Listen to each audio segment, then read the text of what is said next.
May God give us the strength to not compromise. In Daniel 3:13, the Bible says, "The Nebuchadnezzar, in his rage and fury, commanded to bring Shadrach, Meshach, and Abednego. Then they brought these men before the king. Nebuchadnezzar spake and said unto them, Is it true, O Shadrach, Meshach, and Abednego? Do not you serve my gods, nor worship the golden image which I have set up.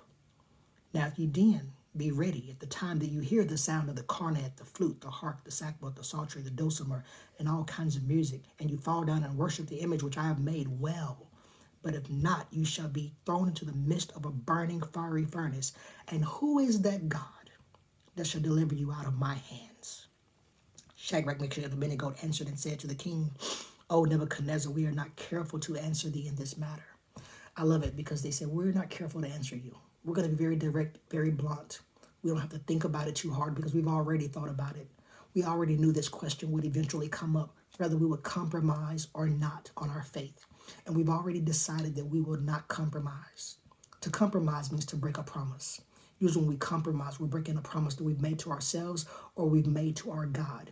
And the three Hebrew boys, just like us, had an opportunity to compromise on their faith, but they said no, because they'd already decided to say yes to God.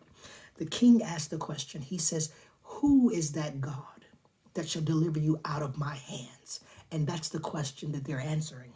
They said, "We are not careful to answer thee in this matter. If it be so, our God whom we serve is able, he's capable of delivering us from the fiery furnace." Because that was the threat. If you don't bow, I'm going to throw you into the fiery furnace. And who is that God that shall deliver you out of my hands? And they say, our God whom we serve is able. He's capable of delivering us from the fiery furnace. We don't know if he will or if he won't. But we know he's capable. He's powerful.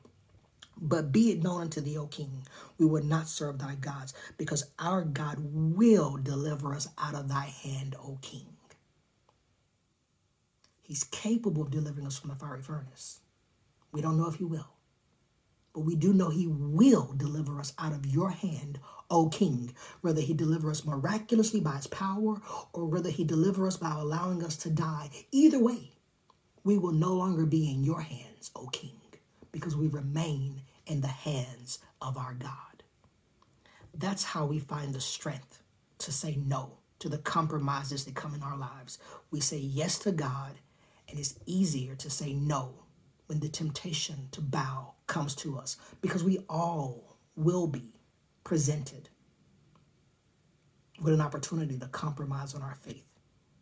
And we don't want to have to wrestle with that decision because we're not considered the cost. But these three young men are an example for all of us.